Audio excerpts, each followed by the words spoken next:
Punjabi national TV देख रहे सारे दर्शकों का बहुत बहुत स्वागत है गुरचरण थिंद वालों।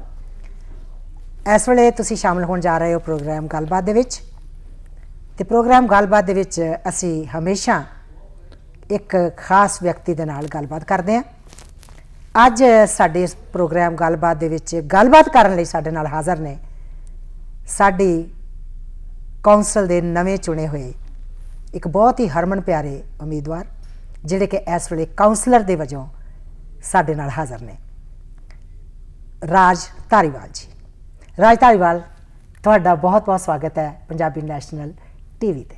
जी thank you for having me ते तुहाडे देखण वालियां दा सारियां दा भी मेरे वल्लों धन्नवाद ते सत श्री अकाल। राज, तुसी काउंसलर दे चोण लड़ी। हाँ जी। तुसी एक बहुत खूबसूरत मैनीफेस्टो लोकां दे सामने रखिया ते तुसी जित्ते भी। हाँ जी। किंज महसूस हो रहा एक काउंसलर बन के? मैं तो सारिਆਂ ਨੂੰ ਇਹੀ कहना जी कि मैं काउंसलर का टाइटल ही आ, मैं भी हजे भी ਉਹੀ पुराना राज ही हाँ। तो चलो खुशी तो होंगी है क्योंकि खुशी इस गल की होंगी है कि तुम काउंसलर नहीं बन गए, खुशी इस गल की होंगी है कि मेहनत करके थोनू अचीव होया कुछ है ना। तो वो मेहनत दे विच चाहे मेरा अपना रोल, मेरी फैमिली, मेरे फ्रेंड्स, कम्यूनिटी का जिन्होंने ने मैनू इन्ना प्यार दिता, सो एक गल की खुशी होंगी है कि मेहनत रंग लियाई। तो दूसरी गल की खुशी होंगी है कि साडी आवाज़ काउंसल दे विच पहले 4 साल भी सी ते हुण भी हैगी आ, ते ये भी खुशी होंदी है। बिल्कुल, साडी आवाज़ पहलों भी कौंसल दे विच सी ते हुण भी आवाज़ है। किसी एक लोकां दे समूह की आवाज़ बनना अपने आप दे विच एक बहुत वड्डी अचीवमेंट होंदी है, प्राप्ति होंदी है। तो मैनूं ये दसदियां खुशी है कि तुसीं नॉर्थ ईस्ट दे लोकां दी, वार्ड 5 दे लोकां दी आवाज़ बन के कौंसल दे विच पहुंचे हुए हो। हाँ जी। तो राज, तुसी जिहड़ा अपना मैनीफेस्टो रखिया सीगा, उस मैनीफेस्टो दे विच तुसी सीगा रखिया कि मैं एक सेफर एंड हैल्दी कम्यूनिटी जिहड़ी आ उन्होंने बनाउण दा उपराला करूँगा। हाँ जी। एक तुहाडा मैनीफेस्टो सीगा कि मैं एक डायनामिक प्लेटफॉर्म जिहड़ा वा वो उपलब्ध करवाऊँगा लोकां नूं। सो मैनूं मैं चाहुंदी हां कि तुसी साडे दर्शकां दे नाल ये जरूर सांझ पाओ कि कई बार असीं मैनीफेस्टो पढ़ लैंदे आ, मैं भी पढ़ लिया कि एक डायनामिक प्लेटफॉर्म है, मैं भी पढ़ लिया कि भाई तुसी एक हैल्दी एंड सेफर कम्यूनिटी बनाना चाਹੁੰਦੇ हो। इन्हां दोनों चीज़ों तो, दोनों जिहड़े तुहाडे पॉइंट सीगे, इन्हां तो तुहाडा की भाव है कि कम्यूनिटी पहलों हैल्दी नहीं है, सेफर नहीं है, जब डायनामिक प्लेटफॉर्म नहीं लोगों को उपलब्ध होंदा? नहीं, देखो मेरा ओवरआर्चिंग जिहड़ा सीगा, मैं कहा सीगा भी सानू रेजिलिएंट, इनकलूसिव ते वाइब्रेंट वार्ड 5 बनाना। उसदे थल्ले आ जांदा सीगा हैल्दियर एंड सेफर कम्यूनिटीज़। कि मैं नहीं कहना कि सेफर नहीं, उन्होंने होर सेफ किद्दां करना, सेफ करना अपने बच्चों लई, अपनियां मावां लई, भैणां लई, साडे बजुर्गां लई, तां जो वो घर दे बाहर अंदर तो सेफ करदे या बाहर भी सेफ फील कर। जदों मैं डोर्स ते सुनन नूं मिलिया, जदों मैं वड्डा हो रहा सी इत्थे, इट वॉज नॉर्मल कि रात नूं 10-11 बजे जे कन्वीनियंस स्टोर तो दुध लैण जाना, यू फैल्ट सेफ, नो प्रॉब्लम। पर हुण कम्यूनिटीज़ दे विच सुनन नूं मिलिया सीगा कि सानूं असीं सेफ नहीं फील करते, राइट। असीं सेफ नहीं फील करते कि साडे बच्चे पार्क च खेड रहे ने, क्यों? क्योंकि स्पीडिंग इन्नी हो रही है सड़कों ते। असीं सेफ नहीं फील करते आप ड्राइव करते क्योंकि स्पीडिंग करके रोड रेज वध गई आ। सो टू मी साडे जिहड़े नेबरहुड्स आ जिथे असीं घर लैंदे आ, असीं तां ही लैंदे आ कि असीं उत्थे सुरक्षित फील कर सकीए, सानूं पीस ऑफ माइंड मिले, तो वो साडी सब नालों वधिया इन्वेस्टमेंट होंदी है। तो मेरा यही सीगा कि असीं काम करना कि सेफर नेबरहुड्स बनाइए, हैल्दियर बनाइए। हैल्दियर तो भाव कि उत्थे जिद्दां ग्रीन स्पेसिस एक्सैसिबल होण, ਜਿਹੜੀਆਂ ग्रीन स्पेसिस ऑलरेडी हैगियां उन्हां दी अपकीप वधिया होवे। ਜਿਹੜੇ ਹੁਣ ਸੈਡਲ ਰਿਚ ਡੇਲ ਦੇ ਵਿੱਚ ਜਿਹੜੇ ਰੈਜ਼ੀਡੈਂਟ ਆ ਉਹਨਾਂ ਨੂੰ ਪਤਾ ਵਾ ਕਿ ਜਦੋਂ ਉੱਥੇ ਘਰ ਬਣਾਏ ਗਏ ਡਿਵੈਲਪਰਸ ਨੇ ਜੀ ਲੇਕ ਕਹਿ ਕੇ ਘਰ ਵੇਚਦੇ, ਉਹ ਹੁਣ ਆਈਸੋਰ ਬਣੇ ਹੋਏ ਨੇ, है ना। उन्होंने अपकीप नहीं हो रही, उन्होंने वो गर्मियों मच्छर का घर बन जाते हैं, उत्थे घाह वड्डा वड्डा होया। अगेन कमिंग बैक टू कई वो सेफ ही नहीं, कई उत्थे साडे मतलब एक्सीडेंट्स होए जिथे लाइफ्स लॉस्ट हुई। सो उन्होंने किस तरह हैल्दियर बनाना कि उन्होंने अपकीप होवे, मेनटेनेंस होवे, तां जो उत्थे जिहड़े लोग ने उन्हें इंजॉय कर सकन। खासकर अजकल जो कोविड तो बाहर आ रहे हैं असीं, तो सानूं इहो जिहियां फैसिलिटीज़ चाहिए जिथे असीं इकट्ठे होकर बैठ के गल्लां बातां करिए, सेफ महसूस करिए। दूसरी गल हैगी आ कि वार्ड 5 दे विच मैं देखदा कि वॉकेबल ते बाइकेबल लेन्स है नहीं। जे किसी ने सिटीस्केप तो सुहाना भी आना ना वॉक करके, उहदे कोल कोई भी वे है नहीं, उन्होंने स्टोनी ते ही तुरना पऊ, फिर स्टोनी सेफ नहीं गी, इन्ना ट्रैफिक आ। ਇੰਟਰਕਨੈਕਟਿਵਿਟੀ ਬਣੇ ਤਾਂ ਜੋ ਲੋਕ ਜ਼ਿਆਦਾ ਬਾਈਕ ਕਰ ਸਕਣ, ਜ਼ਿਆਦਾ ਵਾਕ ਕਰ ਸਕਣ, ਹੈਲਦੀ ਰਹਿਣਗੇ, ਉਹ ਹੈਲਦੀ ਮਾਈਂਡਸੈਟ ਰਹੂਗਾ। ਸੋ ਇਹ ਚੀਜ਼ਾਂ ਸੀ। ਫਿਰ ਵਾਈਬ੍ਰੈਂਸੀ ਤੋਂ ਮੇਰਾ ਅਗੇਨ ਉਹੀ ਸੀਗਾ ਕਿ ਵਾਈਬਰੈਂਟ ਕਮਿਊਨਿਟੀਜ਼ ਕਿੱਦਾਂ ਬਣਦੀਆਂ ਨੇ, ਜਦੋਂ ਕਮਿਊਨਿਟੀਜ਼ ਇੱਕ ਦੂਜੇ ਨਾਲ ਗੱਲਾਂ ਬਾਤਾਂ ਕਰਦੀਆਂ ਨੇ, ਜਦੋਂ ਕਮਿਊਨਿਟੀਜ਼ ਦੀ ਵਿਜ਼ਨ ਮਿਲੀ ਹੁੰਦੀ ਆ, ਜਦੋਂ ਕਮਿਊਨਿਟੀਜ਼ ਇੱਕ ਦੂਜੇ ਨਾਲ ਮਿਲ ਕੇ ਚੱਲਦੀਆਂ ਨੇ, ਸੋ ਉਹ ਵਾਈਬਰੈਂਸੀ। ਸੋ ਇਹ ਮੇਰਾ ਸੀਗਾ। ਤੇ ਇਨਕਲੂਸਿਵਨੈਸ ਮੇਰੇ ਦਿਲ ਦੇ ਬਹੁਤ ਨੇੜੇ ਆ, ਕਿਉਂਕਿ ਮੇਰਾ ਇਹ ਮੰਨਣਾ ਵਾ ਕਿ ਇਨਕਲੂਸਿਵ ਸੁਸਾਇਟੀ ਜੇ ਹੋਊਗੀ ਤਾਂ ਆਟੋਮੈਟਿਕਲੀ ਇੱਕ ਹੈਲਦੀਅਰ ਸੁਸਾਇਟੀ ਬਣੂਗੀ। ਜਦੋਂ ਤੱਕ ਜਿਹੜੇ ਸਿਸਟੈਮਿਕ ਬੈਰੀਅਰਸ ਨੇ ਸਾਡੀ ਸੁਸਾਇਟੀ 'ਚ, ਚਾਹੇ ਉਹ ਮੈਂ ਦੋਸਤ ਵੀ ਕਹਿੰਦਾ ਸੀਗਾ, ਚਾਹੇ ਉਹ ਰੇਸਿਜ਼ਮ ਆ, ਚਾਹੇ ਉਹ ਏਜਿਜ਼ਮ ਆ, ਚਾਹੇ ਉਹ ਏਬਲਿਜ਼ਮ ਆ, ਜਦ ਤੱਕ ਉਹ ਮਿਟਾ ਨਹੀਂ ਦਿੰਦੇ ਅਸੀਂ ਇਨਕਲੂਸਿਵ ਸੁਸਾਇਟੀ ਨਹੀਂ ਬਣਾ ਸਕਦੇ। ਬਹੁਤ ਖੂਬਸੂਰਤ ਤੁਹਾਡਾ ਮੈਨੀਫੈਸਟੋ ਸੀਗਾ। ਤੁਸੀਂ ਹੁਣ ਕੌਂਸਲ ਦੇ ਵਿੱਚ ਐਂਟਰ ਹੋ ਗਏ, ਤੁਹਾਨੂੰ ਕੀ ਲੱਗਦਾ ਕਿ ਕਿਹੜੀਆਂ ਵਿਧਾ ਹੋਣਗੀਆਂ, ਕਿਹੜੇ ਤਰੀਕੇ ਹੋਣਗੇ ਜਿਹਦੇ ਨਾਲ ਤੁਸੀਂ ਕਮਿਊਨਿਟੀ ਨੂੰ ਮੋਰ ਸੇਫ, ਮੋਰ ਇਨਕਲੂਸਿਵ ਤੇ ਮੋਰ ਇਹੋ ਜਿਹੇ ਬਣਾ ਸਕਦੇ ਹੋ? ਕੋਈ ਹੈ ਇਹੋ ਜਿਹੀਆਂ ਚੀਜ਼ਾਂ, ਕੋਈ ਆਪਸ਼ਨ ਸਾਡੇ ਕੋਲ ਕਾਉਂਸਲ ਦੇ ਵਿੱਚ? ਨਹੀਂ, ਦੇਖੋ ਜਿਹੜੇ ਮੇਰਾ ਪਲੇਟਫਾਰਮ ਸੀਗਾ ਉਹ ਕਮਿਊਨਿਟੀ ਇਨਪੁਟ ਤੋਂ ਬਣਿਆ ਸੀਗਾ। ਜੋ ਮੈਂ ਡੋਰਾਂ ਤੋਂ ਸੁਣਿਆ ਉਹੀ ਮੈਂ ਕਿਹਾ ਜੀ ਕਿ ਮੈਂ ਉਹਦੇ ਲਈ ਲੜੂੰਗਾ। ਤੇ ਜਦੋਂ ਹੁਣ ਮੈਂ ਕਾਉਂਸਲ ਦੇ ਵਿੱਚ, ਹੁਣ ਤਾਂ ਮੈਨੂੰ 3 ਵੀਕ ਹੋਏ ਨੇ, ਪਰ ਜਦੋਂ ਐਕਸਪੀਰੀਅੰਸ ਨਾਲ ਮੈਂ ਦੇਖਿਆ ਹੀ ਪਹਿਲਾਂ ਵੀ ਸਭ ਤੋਂ ਵੱਡੀ ਕੀ ਹੋਊਗੀ ਕੋਲੈਬੋਰੇਸ਼ਨ ਕਿਹਦੇ ਨਾਲ ਕਰਨੀ ਹੈ। ਕਾਉਂਸਲ ਦੇ ਵਿੱਚ ਤੁਸੀਂ ਕੁਝ ਵੀ ਕਰਾਉਣਾ ਵਾ, ਤੁਹਾਨੂੰ ਬਾਕੀ ਜਿਹੜੇ ਤੁਹਾਡੇ ਕਾਉਂਸਲਰ ਨੇ, ਮੈਂ 14 ਕਾਉਂਸਲਰ ਨੇ, ਤੁਹਾਨੂੰ 13 ਕਾਉਂਸਲਰ ਦੀ ਲੋੜ ਆ, ਮੇਅਰ ਦੀ ਲੋੜ ਆ, ਤੁਹਾਨੂੰ 8 ਵੋਟਾਂ ਦੀ ਲੋੜ ਆ, ਕੁਝ ਵੀ ਤੁਸੀਂ ਕਰਾਉਣਾ। ਸੋ ਉਹਦੇ ਵਿੱਚ ਕੋਲੈਬੋਰੇਸ਼ਨ ਬੜੀ ਕੀ ਆ। ਸੈਕੰਡਲੀ ਐਡਮਿਨਿਸਟ੍ਰੇਸ਼ਨ ਨਾਲ ਤੁਹਾਡੇ ਰਿਲੇਸ਼ਨਸ਼ਿਪ ਕਿੱਦਾਂ ਦੇ ਨੇ, ਐਡਮਿਨਿਸਟ੍ਰੇਸ਼ਨ ਨਾਲ ਤੁਸੀਂ ਪਰਸਨਲ ਰਿਲੇਸ਼ਨ ਕਿੱਦਾਂ ਬਣਾਏ ਨੇ, ਪ੍ਰੋਫੈਸ਼ਨਲ ਰਿਲੇਸ਼ਨ ਕਿੱਦਾਂ ਬਣਾਏ ਨੇ। ਜੇ ਤੁਸੀਂ ਇਹ ਸਾਰੀਆਂ ਚੀਜ਼ਾਂ ਲੈ ਕੇ ਚੱਲਦੇ ਹੋ, ਤੁਹਾਡਾ ਪਾਸਟ ਐਕਸਪੀਰੀਅੰਸ ਨਾਲ, ਜਿੱਦਾਂ ਮੈਂ ਹਮੇਸ਼ਾ ਕਹਿੰਦਾ ਹੁੰਦਾ ਕਿ ਜਿੱਥੋਂ ਮੈਂ ਆਇਆ ਵਾਂ ਆਇਲ ਐਂਡ ਗੈਸ ਚੋਂ, ਉੱਥੇ ਸਾਨੂੰ ਹਮੇਸ਼ਾ ਇਹ ਸਿਖਾਇਆ ਜਾਂਦਾ ਸੀਗਾ ਕਿ ਤੁਸੀਂ ਕੁਐਸਚਨਿੰਗ ਐਟੀਟਿਊਡ ਰੱਖੋ, ਹਮੇਸ਼ਾ ਨੌਲੇਜ ਤੇ ਅੰਡਰਸਟੈਂਡਿੰਗ ਸੀਕ ਕਰੋ, ਕੋਲੈਬੋਰੇਟ ਕਰੋ ਤੇ ਅਕਾਊਂਟੇਬਿਲਿਟੀ ਰੱਖੋ। ਜੇ ਤੁਸੀਂ ਇਹ ਜਿਹੀਆਂ ਚੀਜ਼ਾਂ ਰੱਖਦੇ ਹੋ ਤੇ ਕੰਮ ਕਰਨਾ ਸੌਖਾ ਹੋ ਜਾਂਦਾ ਵਾ। ਜੇ ਤੁਸੀਂ ਕੋਲੈਬੋਰੇਸ਼ਨ ਨਹੀਂ ਭੁੱਲ ਜਾਂਦੇ ਹੋ, ਫਿਰ ਕੋਈ ਤੁਹਾਡੇ ਨਾਲ ਕਿਉਂ ਕੋਲੈਬੋਰੇਟ ਕਰੇ, ਕਿਉਂ ਤੁਹਾਡਾ ਸਾਥ ਦੇਵੇ। ਸੋ ਇਹ ਚੀਜ਼ਾਂ ਕਰਨ ਦੇ ਮੈਕੈਨਿਜ਼ਮ ਹੈਗੇ ਨੇ। ਓਵਰ ਦਾ ਟਾਈਮ ਮੈਂ ਬਹੁਤ ਕੌਨਫੀਡੈਂਟ ਹਾਂ ਕਿ ਦੇਖੋ, ਇੱਕ ਗੱਲ ਹੁੰਦੀ ਹੈ ਕਿ ਹਰ ਚੀਜ਼ ਮੈਂ ਡੋਰਸ ਤੇ ਵੀ ਦੱਸੀ ਸੀ ਕਿ ਜੋ ਮੈਂ ਵਾਅਦੇ ਕੀਤੇ ਸਾਰਿਆਂ ਤੇ ਖਰਾ ਉਤਰੂੰਗਾ, ਬਿਲਕੁਲ ਨਹੀਂ ਉਤਰੂੰਗਾ, ਪਰ ਮੈਂ ਜੇ ਕਿਸੇ ਚੀਜ਼ ਨੂੰ 0 ਤੋਂ 40% ਤੱਕ ਵੀ ਲੈ ਗਿਆ, ਉਹ ਵੀ ਇੱਕ ਵਿਕਟਰੀ ਆ। ਠੀਕ ਹੈ ਨਾ। ਜਿਹੜੀਆਂ ਚੀਜ਼ਾਂ ਨਹੀਂ ਕਰ ਸਕੂੰਗਾ ਉਹ ਤੁਹਾਨੂੰ ਆ ਕੇ ਦੱਸੂੰਗਾ, ਸਮਝਾਊਂਗਾ ਵੀ ਕਿਉਂ ਨਹੀਂ ਕਰ ਸਕਿਆ। ਮੇਬੀ ਉੱਥੇ ਤੁਹਾਡੀ ਲੋੜ ਹੋਊਗੀ ਮੈਨੂੰ, ਮੇਬੀ ਤੁਸੀਂ ਤੁਹਾਡੀ ਇਨਪੁਟ ਵੀ 311 call is an example, 211 is an example. So ਇਹ ਸਾਰੀਆਂ ਚੀਜ਼ਾਂ ਆਮ ਲੁਕਿੰਗ ਫਾਰਵਰਡ। ਮੈਂ ਬਹੁਤ ਆਪਟੀਮਿਸਟਿਕ ਹਾਂ ਕਿਉਂਕਿ ਆਪਾਂ ਸ਼ਾਇਦ ਇਹਦੀ ਗੱਲ ਵੀ ਕਰਾਂਗੇ, ਜਿਹੜੀ ਨਵੀਂ ਕਾਉਂਸਲ ਆਈ ਹੈ ਨਾ, ਉਹਨੂੰ ਦੇਖ ਕੇ ਮੈਨੂੰ ਬਹੁਤ ਬਹੁਤ ਖੁਸ਼ੀ ਹੁੰਦੀ ਆ, ਬਹੁਤ ਆਪਟੀਮਿਜ਼ਮ ਮੇਰੇ ਅੰਦਰ ਜਾਗਦਾ ਤੇ ਹੋਪ। ਅਸੀਂ ਬਹੁਤ ਖੁਸ਼ ਹਾਂ ਕਿ ਸਾਡੇ ਕੋਲ ਇੱਕ ਬਹੁਤ ਹੀ ਆਪਟੀਮਿਸਟਿਕ ਸਾਡਾ ਕਾਉਂਸਲਰ ਬੈਠੇ ਨੇ, ਜਿਨ੍ਹਾਂ ਦੇ ਕੋਲ ਵਿਜ਼ਨ ਵੀ ਹੈਗਾ ਤੇ ਜਿਨ੍ਹਾਂ ਦੇ ਕੋਲ ਲੱਗਦਾ ਕਿ ਪਲੈਨਿੰਗ ਵੀ ਹੈਗੀ ਕਿ ਮੈਂ ਕੰਮ ਜਿਹੜਾ ਕਿਵੇਂ ਕਰਵਾਉਣਾ। ਹਾਂਜੀ। ਕਿਉਂਕਿ ਹੁਣ ਹਜੇ ਆਪਾਂ ਤੁਹਾਡੇ ਕੋਲ ਕੋਈ ਬਹੁਤੀਆਂ ਕਾਉਂਸਲ ਦੀਆਂ ਗੱਲਾਂ ਸ਼ਾਇਦ ਨਹੀਂ ਕਰਾਂਗੇ, ਅਜੇ ਅਸੀਂ ਉਸ ਪ੍ਰੋਸੈਸ ਦੀਆਂ ਕਰਾਂਗੇ ਜਿਸ ਪ੍ਰੋਸੈਸ ਦੇ ਵਿੱਚੋਂ ਤੁਸੀਂ ਲੰਘ ਕੇ ਇੱਥੋਂ ਤੱਕ ਪਹੁੰਚੇ ਹੋ। ਬਿਲਕੁਲ ਜੀ। ਤੁਸੀਂ ਇਲੈਕਟ ਹੋਏ ਹੋ। ਹਾਂਜੀ। ਇਹਦੇ ਵਿੱਚ ਮੈਂ ਜਾਣਨਾ ਚਾਹੁੰਦੀ ਹਾਂ ਵੀ ਕਿਸ ਚੀਜ਼ ਦਾ ਜ਼ਿਆਦਾ ਯੋਗਦਾਨ ਰਿਹਾ ਤੁਹਾਡੇ ਮੈਨੀਫੈਸਟੋ ਦਾ, ਤੁਹਾਡੇ ਕਹਿ ਲਓ ਕਿ ਤੁਹਾਡੀ ਫੈਮਿਲੀ ਦਾ, ਜਾਂ ਤੁਹਾਡਾ ਇੱਕ ਫੈਮਿਲੀ ਗਰੁੱਪ ਹੈ ਜਿਹਨੇ ਤੁਹਾਨੂੰ ਸਪੋਰਟ ਕੀਤਾ, ਜਾਂ ਉਹਨਾਂ ਲੋਕਾਂ ਨੇ ਜਿਹੜੇ ਤੁਹਾਡੇ ਨਾਲ ਉਸ ਸਮੇਂ ਆ ਕੇ ਜੁੜੇ, ਜਾਂ ਸਾਡਾ ਜਿਹੜਾ ਇੱਕ ਵੋਟਿੰਗ ਪ੍ਰੋਸੈਸ ਹੈ ਸਾਡੀ ਆਪਣੀ ਕਮਿਊਨਿਟੀ ਦਾ, ਉਹ ਬਾਕੀ ਨਾਲੋਂ ਵੱਖਰਾ ਹੈ, ਇਹ ਆਪਾਂ ਨੂੰ ਮੰਨਣਾ ਪਏਗਾ। ਉਸ ਪ੍ਰੋਸੈਸ ਨੇ ਤੁਹਾਨੂੰ ਜਿਤਾਇਆ। ਕਿਸ ਚੀਜ਼ ਦਾ ਇਹਦੇ ਵਿੱਚ ਤੁਹਾਡਾ ਤਗੜਾ ਯੋਗਦਾਨ ਹੈ? ਆਈ ਥਿੰਕ ਦੇਖੋ, ਮੇਰੇ ਹਿਸਾਬ ਨਾਲ ਸਾਰੀਆਂ ਚੀਜ਼ਾਂ ਦਾ ਹੀ ਆ। ਹਰ ਚੀਜ਼ ਕਿਸੇ ਨਾ ਕਿਸੇ ਟਾਈਮ ਤੇ ਕਲਿੱਕ ਹੋ ਜਾਂਦੀ ਆ। ਪਰ ਮੈਂ ਇੱਕ ਗੱਲ ਨੂੰ ਜ਼ਰੂਰ ਹਮੇਸ਼ਾ ਮੈਂ ਸਾਰਿਆਂ ਨੂੰ ਕਹਿਣਾ ਹੁੰਦਾ ਕਿ ਜੇ ਤੁਸੀਂ ਦੇਖੋ, ਮੈਂ ਕੋਈ ਪੋਲੀਟੀਸ਼ੀਅਨ ਨਹੀਂ, ਕਿਉਂਕਿ ਪੋਲੀਟੀਸ਼ੀਅਨ ਪਾਵਰ ਤੇ ਪੋਜੀਸ਼ਨ ਲਈ ਆਉਂਦੇ ਆ, ਮੈਂ ਉਹਦੇ ਲਈ ਨਹੀਂ ਆਇਆ। ਮੈਂ ਆਇਆ ਵਾਂ ਕਮਿਊਨਿਟੀ 'ਚ ਰਿਲੇਸ਼ਨ ਬਿਲਡ ਕਰਨ ਲਈ, ਰਿਲੇਸ਼ਨ ਬਿਲਡ ਕਰੀਏ, ਕਮਿਊਨਿਟੀ ਨੂੰ ਉੱਤੇ ਚੱਕੀਏ। ਇਹੀ ਮੇਰੀ ਵਿਜ਼ਨ ਸੀਗੀ ਸ਼ੁਰੂ ਤੋਂ। ਮੈਂ ਹਮੇਸ਼ਾ ਕਹਿੰਦਾ ਹੁੰਦਾ ਕਿ ਜੇ ਤੁਸੀਂ ਕਮਿਊਨਿਟੀ ਨੂੰ ਰੈਪਰੈਜ਼ੈਂਟ ਕਰਨਾ ਵਾ, ਕਮਿਊਨਿਟੀ ਦੇ ਨੂੰ ਨਰਚਰ ਕਰੋ, ਕਮਿਊਨਿਟੀ ਦੇ ਵਿੱਚ ਰਵੋ, ਕਮਿਊਨਿਟੀ ਦੀ ਧੜਕਣ ਸੁਣੋ, ਕਮਿਊਨਿਟੀ ਦਾ ਪਿਆਰ ਲਵੋ, ਕਮਿਊਨਿਟੀ ਦੇ ਜਜ਼ਬਾਤ ਸਮਝੋ। ਤੇ ਮੈਂ ਫੋਰਚੂਨੇਟ ਹਾਂ ਪਰਮਾਤਮਾ ਦੀ ਮਿਹਰ ਨਾਲ ਕਿ ਕਈ ਸਾਲਾਂ ਤੋਂ ਹੁਣ ਉਹ ਚੀਜ਼ਾਂ ਕਰਦਾ ਆਇਆ। ਹੁਣੇ ਨਹੀਂ ਲੱਗਿਆ ਸੀ 1999 ਦੇ ਵਿੱਚ ਜਦੋਂ ਸਿੱਖ ਕਮਿਊਨਿਟੀ ਨੇ ਨਗਰ ਕੀਰਤਨ ਪਹਿਲਾਂ ਕੱਢਿਆ, ਉਦੋਂ ਮੈਂ ਮਨਮੀਤ ਸਿੰਘ ਭੁੱਲਰ ਮੈਂ ਅਸੀਂ ਇਕੱਠੇ ਪੀਅਰਸਨ 'ਚ ਪੜ੍ਹਦੇ ਹੁੰਦੇ ਸੀ। ਅਸੀਂ ਉਦੋਂ ਇਕੱਠਿਆਂ ਨੇ ਮਿਲ ਕੇ, ਹੋਰ ਵੀ ਦੋਸਤ ਮਿੱਤਰ ਸੀ, ਦਸ਼ਮੇਸ਼ ਮਿਸ਼ਨ ਬਣਾਇਆ। ਉਹਦਾ ਬਣਾਉਣ ਦਾ ਮਕਸਦ ਇਹ ਸੀ ਕਿ ਪਹਿਲੇ ਨਗਰ ਕੀਰਤਨ ਨੂੰ ਸਕਸੈਸਫੁਲ ਕੀਤਾ ਜਾਵੇ। ਉਸ ਤੋਂ ਬਾਅਦ ਕਮਿਊਨਿਟੀ ਦੇ ਵਿੱਚ ਬਹੁਤ ਰਹੇ, ਕਿਤੇ ਬੋਟਲ ਡਰਾਈਵਸ ਹੋਣੀਆਂ, ਉਹ ਕਰਨੀਆਂ। ਸੋ ਕਮਿਊਨਿਟੀ ਦੀ ਨਬਜ਼ ਮੈਂ ਸਾਰਿਆਂ ਨੂੰ ਕਹਿੰਦਾ ਹੁੰਦਾ ਕਿ ਖਾਸ ਕਰ ਨਾਰਥ ਈਸਟ ਦੀ ਜਿੱਦਾਂ ਦੀ ਗੱਲ ਕੀਤੀ, ਇੱਥੇ ਬਹੁਤ ਜ਼ਰੂਰੀ ਹੈ ਕਿ ਤੁਸੀਂ ਲੋਕਾਂ ਨੂੰ ਟੱਚ ਤੇ ਫੀਲ ਦੀ ਪੋਲੀਟਿਕਸ ਹੈ। ਟੱਚ ਉਹਨਾਂ ਦਾ ਹਾਰਟ ਕਰਨਾ ਪੈਂਦਾ, ਫੀਲ ਉਹਨਾਂ ਦੇ ਇਮੋਸ਼ਨ ਕਰਨੇ ਪੈਂਦੇ ਆ। ਸੋ ਉਹ ਸੈਕਿੰਡ ਮੈਂ ਇਸ ਗੱਲ ਤੋਂ, ਮੇਰੀ ਜੋ ਟੀਮ ਸੀ, ਚਾਹੇ ਉਹ ਮੇਰੀ ਫੈਮਿਲੀ ਸੀ, ਚਾਹੇ ਉਹ ਮੇਰੇ ਦੋਸਤ ਸੀ, ਉਹਨਾਂ ਨੇ ਬਹੁਤ ਵਰਕ ਹਾਰਡ ਕੀਤਾ।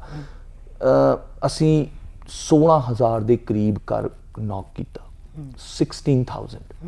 ਮੈਂ ਟੀਮ ਨੂੰ ਸ਼ੁਰੂ ਤੋਂ ਇਹੀ ਕਿਹਾ ਸੀਗਾ ਕਿ 14,000 ਇਜ਼ ਦਾ ਮੈਜਿਕ ਨੰਬਰ, ਜੇ ਅਸੀਂ ਹਿੱਟ ਕਰ ਗਏ ਆਪਾਂ ਵੀ ਮਾਈਟ ਬੀ ਸਕਸੈਸਫੁਲ, ਪਰ 16,000 ਕਰ ਲਿਆ।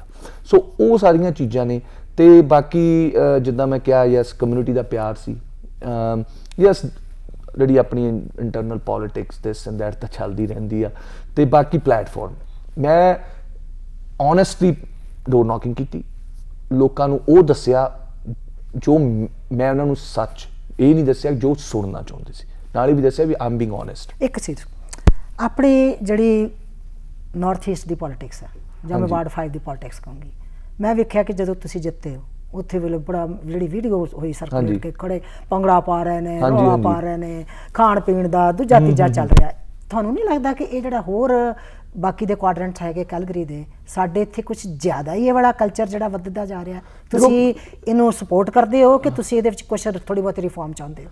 ਦੇਖੋ, ਕੋਈ ਵੀ ਹੋਵੇ, ਚਾਹੇ ਉਹ ਕੋਈ ਵੀ ਚੀਜ਼ ਹੋਵੇ, ਹੁਣ ਤੁਸੀਂ ਸਪੋਰਟਸ ਦੀ ਗੱਲ ਕਰ ਲਓ, ਮੈਨੂੰ ਨਹੀਂ ਪਤਾ ਤੁਸੀਂ ਕਿੰਨੀ ਨਾਰਥ ਅਮਰੀਕਨ ਸਪੋਰਟਸ ਦੇਖਦੇ ਹੋ, ਕੋਈ ਵੀ ਸਪੋਰਟ ਹੋਵੇ, ਚਾਹੇ ਉਹ ਹਾਕੀ ਆ, ਬਾਸਕਟਬਾਲ ਆ, ਫੁੱਟਬਾਲ, ਜਿੱਤ ਕੇ ਉਹ ਇਸ ਤਰ੍ਹਾਂ ਹੀ ਖੁਸ਼ੀ ਮਨਾਉਂਦੇ ਆ, ਜਿੱਤ ਕੇ ਉਹ ਇਸ ਤਰ੍ਹਾਂ ਹੀ ਸ਼ੈਂਪੇਨਸ ਖੋਲਦੇ ਆ।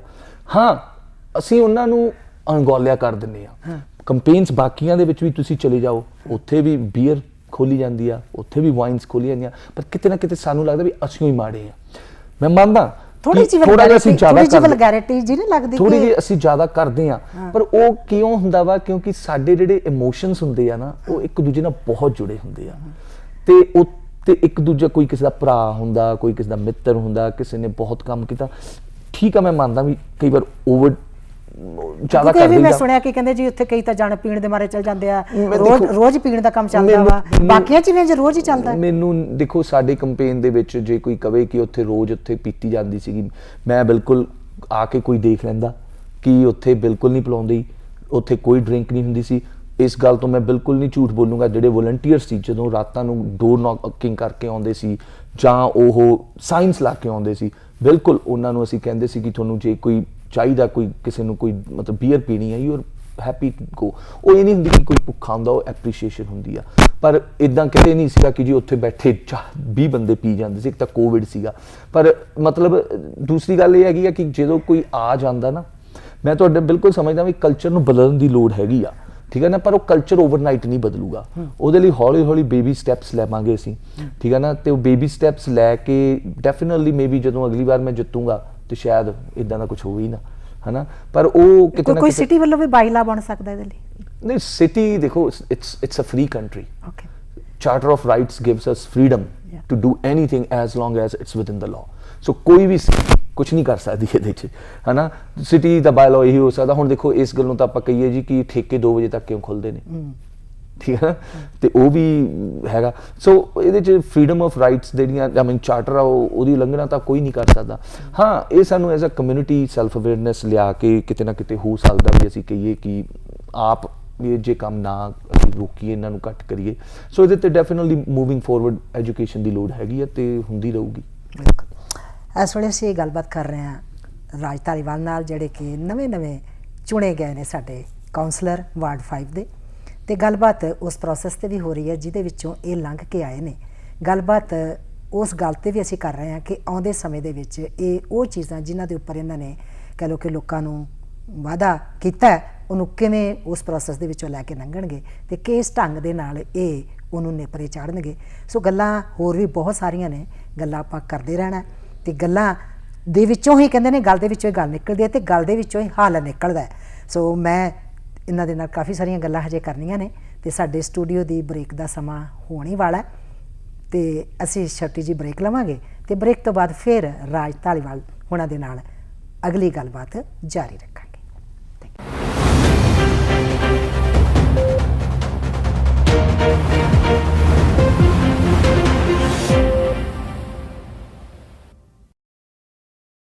ਪੰਜਾਬੀ ਨੈਸ਼ਨਲ ਟੀਵੀ ਦੇਖ ਰਹੇ ਸਾਰੇ ਦਰਸ਼ਕਾਂ ਦਾ ਇੱਕ ਵਾਰੀ ਫੇਰ ਸਵਾਗਤ ਹੈ ਛੋਟੀ ਜਿਹੀ ਬ੍ਰੇਕ ਤੋਂ ਬਾਅਦ।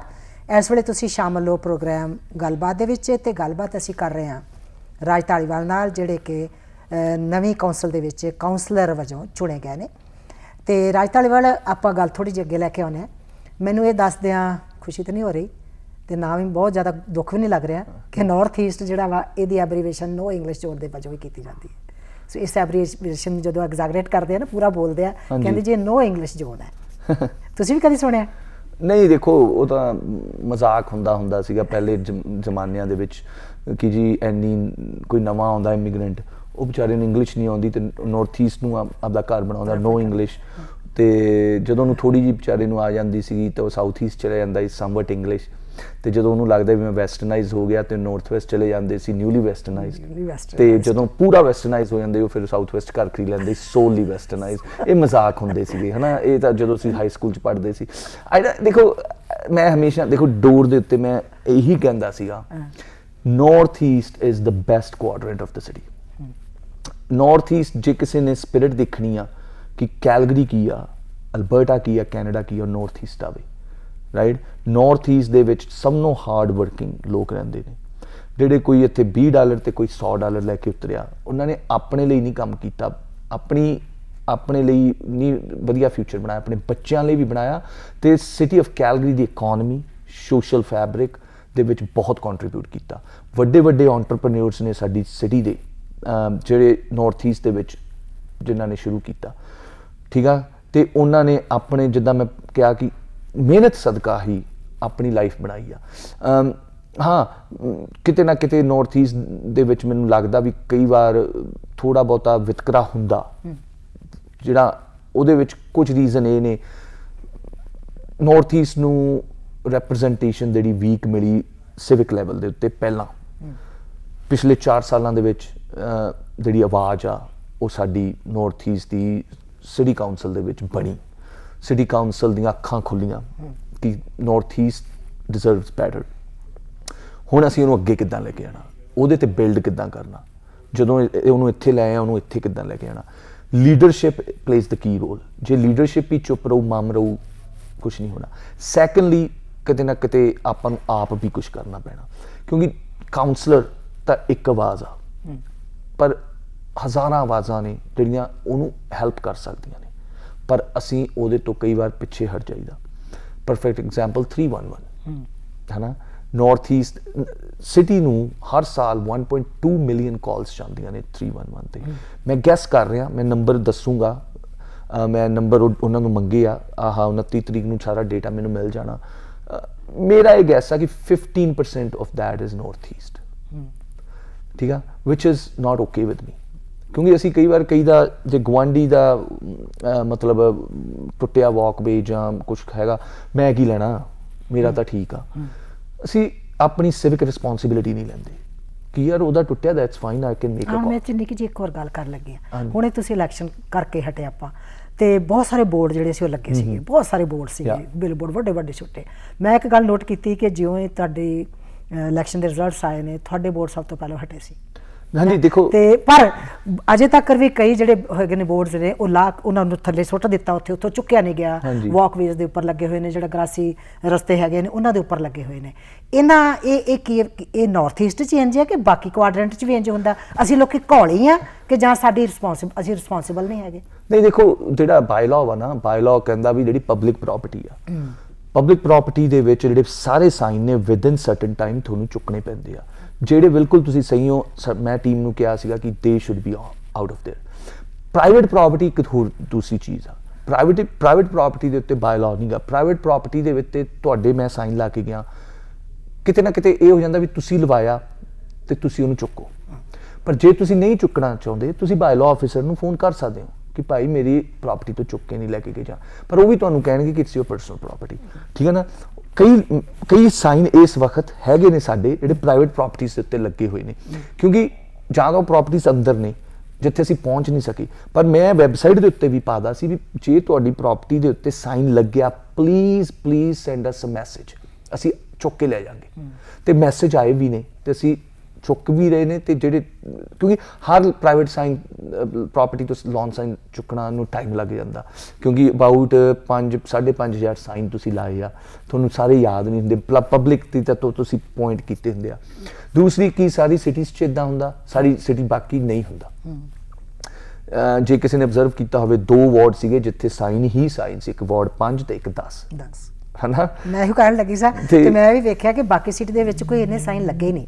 ਹੁਣ ਇੱਕ ਨਿੱਕੀ ਜਿਹੀ ਗੱਲ ਹੈ, ਚਲੋ ਆਪਾਂ ਆਪਣੀ ਕਮਿਊਨਿਟੀ ਦੇ ਨਾਲ ਗੱਲ ਕਰਨ ਲੱਗਿਆ ਕਿ ਕੀ ਸਾਡੀ ਕਮਿਊਨਿਟੀ ਨੂੰ ਹੀ ਇੰਨੇ ਸਾਈਨਾਂ ਦੀ ਲੋੜ ਹੈ ਤੇ ਅਸੀਂ ਇੰਨਾ ਪੈਸਾ ਇੱਥੇ ਖਰਚ ਕਰਦੇ। ਸਾਈਨ ਲਾਉਣ ਦੀ ਲੋੜ ਹੀ ਮੈਂ ਨਾਟ ਵੀ ਇਕਨੋਮਾਈਜ਼, ਸਾਈਨ ਲਾਉਣ ਦੀ ਲੋੜ ਹੀ ਨਾ ਪਵੇ। ਜੇ ਹੁਣ ਦੇਖੋ ਸ਼ਾਇਦ ਕਈ ਸੁਣਨ ਵਾਲੇ ਗੁੱਸਾ ਕਰ ਜਾਣ ਮੇਰਾ, ਕੋਈ ਗੱਲ ਨਹੀਂ, ਮੈਂ ਗੱਲ ਕਹੂੰਗਾ ਜ਼ਰੂਰ।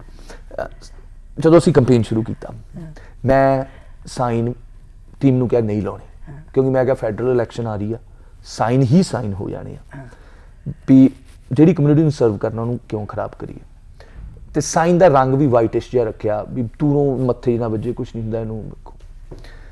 ਤੁਸੀਂ ਨਹੀਂ ਮੰਨੋਗੇ ਕਿਸੇ ਹੋਰ 2 ਕੈਂਪੇਨਰ ਨੇ ਸਾਈਨ ਲਾ ਦੇ, ਮੈਨੂੰ ਇਹ ਮੈਸੇਜ ਆ ਰਹੇ ਸੀ ਤੁਸੀਂ ਤਾਂ ਪਿੱਛੇ ਰਹਿ ਗਏ, ਥੋੜੀ ਤਾਂ ਹਵਾ ਹੀ ਨਹੀਂ। ਹੁਣ ਤਾਂ ਹੀ ਮੈਂ ਕਿਹਾ ਵੀ ਸ਼ਾਇਦ ਬੁਰਾ ਲੱਗ ਜੇ। ਹੁਣ ਜਦੋਂ ਉਦਾਂ ਦਾ ਹੁੰਦਾ ਥੋੜੇ ਤੇ ਪ੍ਰੈਸ਼ਰ ਪਾ ਦਿੱਤਾ ਜਾਂਦਾ ਵੀ ਥੋੜੀ ਤਾਂ ਹਵਾ ਹੀ ਨਹੀਂ, ਥੋੜੇ ਤਾਂ ਸਾਈਨ ਹੀ ਨਹੀਂ, ਤੁਹਾਨੂੰ ਤਾਂ ਕੋਈ ਪੁੱਛ ਹੀ ਨਹੀਂ। ਮੈਂ ਇਹੋ ਗੱਲ ਕਰਨਾ ਚਾਹੁੰਦੀ ਹਾਂ ਕਿ ਇਸ ਵੇਲੇ ਜਿਹੜੇ ਸਾਡੇ ਦਰਸ਼ਕ ਸਾਡਾ ਪ੍ਰੋਗਰਾਮ ਦੇਖ ਰਹੇ ਨੇ ਤੇ ਇਹ ਪ੍ਰੋਗਰਾਮ ਬਾਅਦ ਦੇ ਵਿੱਚ ਰੇਡੀਓ ਤੇ ਵੀ ਆਣਾ ਹੈ। ਹਾਂਜੀ, ਕਿ ਵੀ ਸਾਡੀ ਕਮਿਊਨਿਟੀ ਨੂੰ ਇਸ ਗੱਲ ਨੂੰ ਸਮਝਣਾ ਪੈਣਾ ਕਿ ਅਸੀਂ ਕੈਨੇਡਾ 'ਚ ਇੱਥੋਂ ਦਾ ਜਿਹੜਾ ਸਿਸਟਮ ਹੈ ਸਾਨੂੰ ਉਹਦੇ ਮੁਤਾਬਕ ਚੱਲਣਾ ਪੈਣਾ।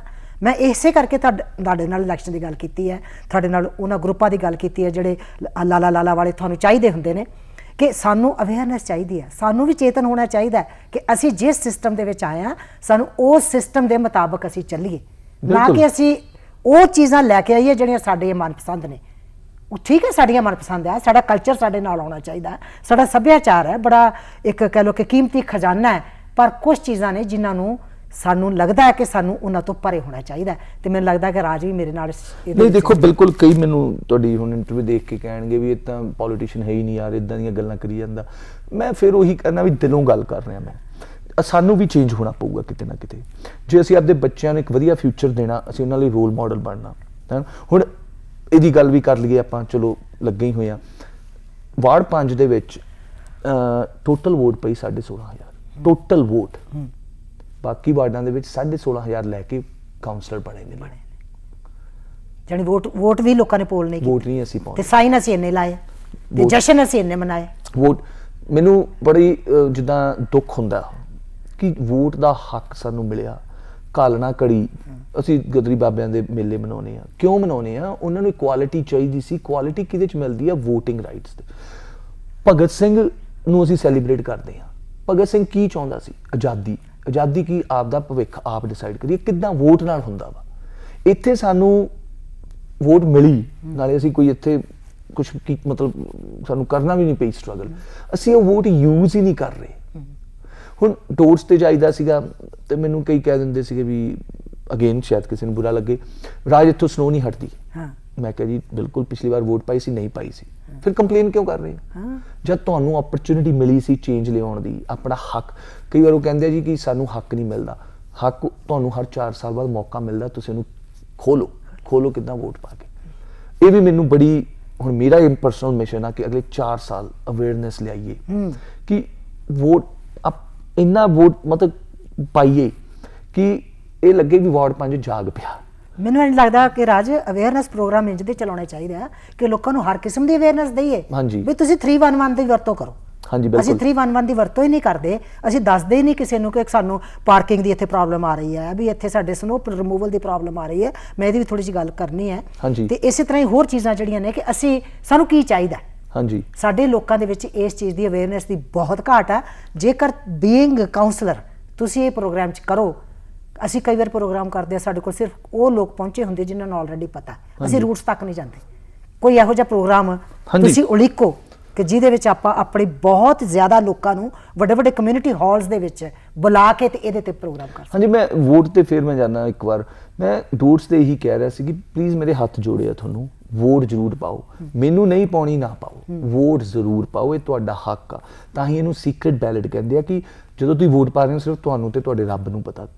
ਹਾਲਾਂਕਿ ਹਸਬੈਂਡ ਵਾਈਫ ਦਾ ਰਿਲੇਸ਼ਨ ਉਹਨਾਂ ਨੂੰ ਵੀ ਨਹੀਂ ਪਤਾ ਹੁੰਦਾ ਵੀ ਤੁਸੀਂ ਕਿਹਨੂੰ ਪਾਈ ਆ। ਗੋਇੰਗ ਬੈਕ ਟੂ ਤੁਹਾਡਾ ਪੁਆਇੰਟ, 311 ਆ, 211 ਆ। ਕਿਹੜੇ ਕੰਮਾਂ ਲਈ 311 ਨੂੰ ਕਾਲ ਕਰ ਸਕਦੇ ਆ? ਮੈਨੂੰ ਲੱਗਦਾ ਕਿ ਜੇ ਇਸ ਵੇਲੇ ਮੌਕਾ ਹੈ ਤਾਂ ਤੁਸੀਂ ਸਾਡੇ ਸਰੋਤਿਆਂ ਹਾਂਜੀ 311 ਜਿੱਦਾਂ ਤੁਹਾਨੂੰ ਕੋਈ ਵੀ ਇਸ਼ੂ ਆ ਰਿਹਾ ਸਿਟੀ ਸਰਵਿਸਿਜ਼ ਦੇ ਨਾਲ, ਜਿੱਦਾਂ ਤੁਹਾਡੀਆਂ ਸਟਰੀਟ ਲਾਈਟ ਖਰਾਬ ਆ, ਤੁਹਾਨੂੰ ਪਾਰਕਿੰਗ ਦਾ ਇਸ਼ੂ ਆ ਰਿਹਾ ਵਾ, ਤੁਹਾਡਾ ਜਿਹੜਾ ਵਾਕਵੇ ਜਿਹਨੂੰ ਆਪਾਂ ਸਾਈਡ ਤੇ ਕਹਿ ਦਿੰਦੇ ਆ ਉਹ ਟੁੱਟਿਆ ਹੋਇਆ, ਪੌਟ ਹੋਲਸ ਨੇ ਸੜਕ ਦੇ ਵਿੱਚ, ਤੁਸੀਂ ਕੋਈ ਮਤਲਬ ਚਾਹੁੰਦੇ ਹੋ ਕਿ ਪੈਡੈਸਟਰੀਅਨ ਦਾ ਇਸ਼ੂ ਆ, ਤੁਸੀਂ ਹੋਰ ਕੋਈ ਜਾਣਕਾਰੀ ਲੈਣੀ ਆ, ਕੋਵਿਡ ਬਾਰੇ ਲੈਣੀ ਆ, ਸੋ ਤੁਸੀਂ ਸਾਰਾ ਕੁਝ ਕਰ ਸਕਦੇ ਹੋ 311 ਕਾਲ। 311 ਸੋ ਵੀ 311 ਨੂੰ ਕਾਲ ਜ਼ਰੂਰ ਕਰੋ ਜਦੋਂ ਵੀ ਲੋੜ ਪੈਂਦੀ ਹੈ।